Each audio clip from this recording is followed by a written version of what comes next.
Hey, this is Sam here with Welder Guide Welding and Fabrication Instructional Videos. Today we're going to be coping some pipe. Some people call it notching, some people call it fish mouthing a pipe.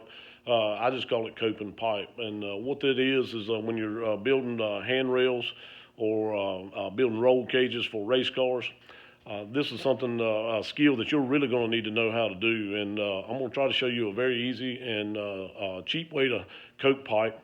You're only going to need just a few tools, and I'm going to show you what those tools are right now.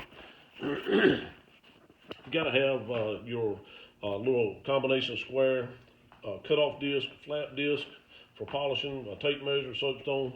One grinder will work, but I like to have two. I like to have one grinder with my cut-off wheel, 045 cut-off wheel, and I like a good flat disc for this, and I generally use a 36 or 40 grit flat disc.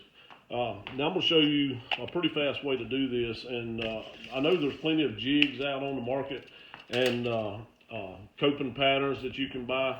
I generally don't do that. I've been doing this a lot of years, and the easiest way for me to do this is just take a measurement. I already know what my takeout's going to be on this pipe, but I'm going to show you how I arrived with my measurement. And what this project's going to be right here, it's just going to be a sign post. I got the long post going out here, and this is where the sign is going to hang. But I need to take up this gap right here so I don't have a big old gap to weld. I have seen a lot of people weld that gap up because they didn't know how to coat pipe, and gives you a pretty rough looking weld. If it's going to be all ground up, hey, that's one thing, but I like a good fit whenever I'm welding. So what I'm going to do on this right here, guys, is I take my tape measure and I butt it up against my pipe, and I read the tape measure over to where my tape measure touches the pipe, and that's about 5/8 of an inch. Okay, that's a straight line from this pipe over to the top of this connecting pipe. It's about 5/8 of an inch where it's going to touch.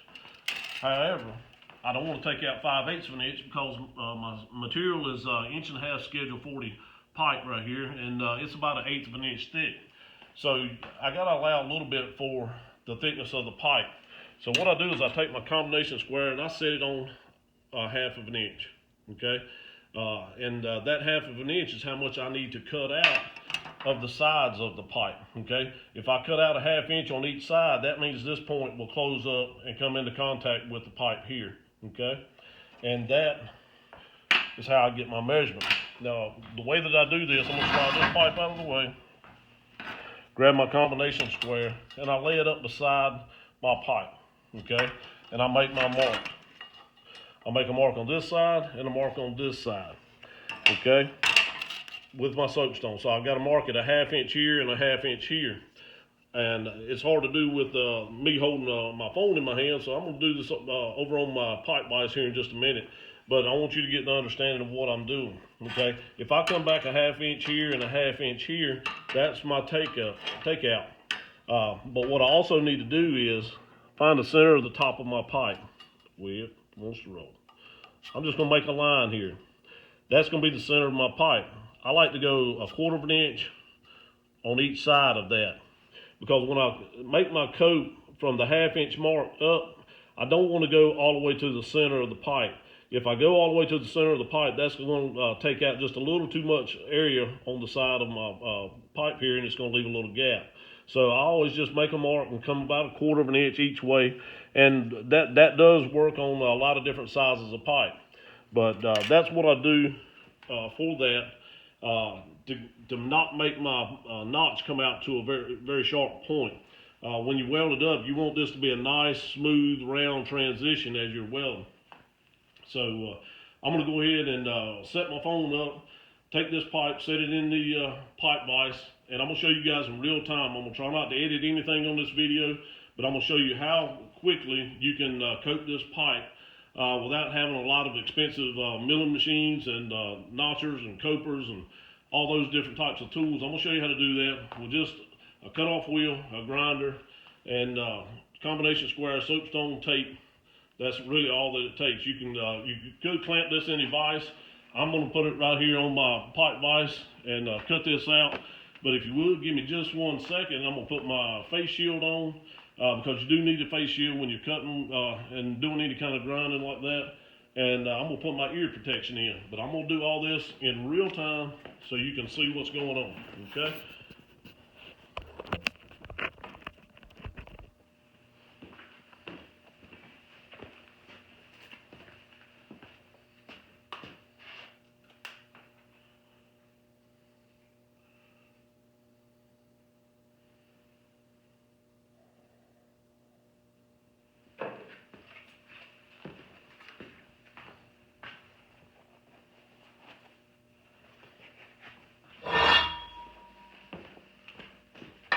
I've already got my line at 12 o'clock, so I'm just gonna leave it at 12.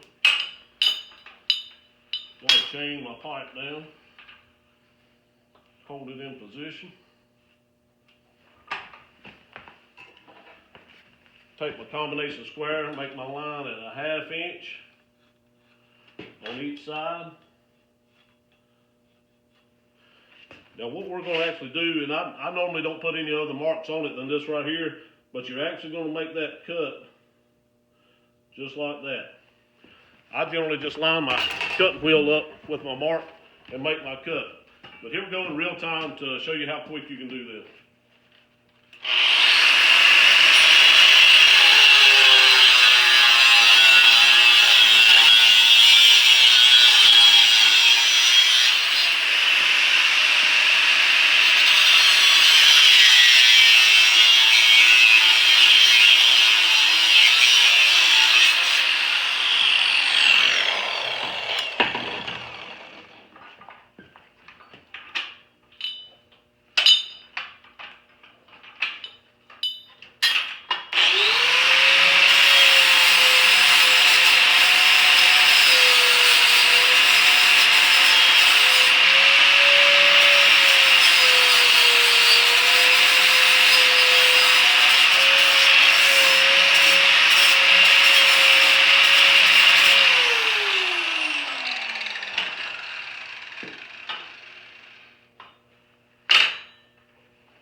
Then I laid the pipe up here on the table and slid it against my other post, and there you have it, a nice cope joint.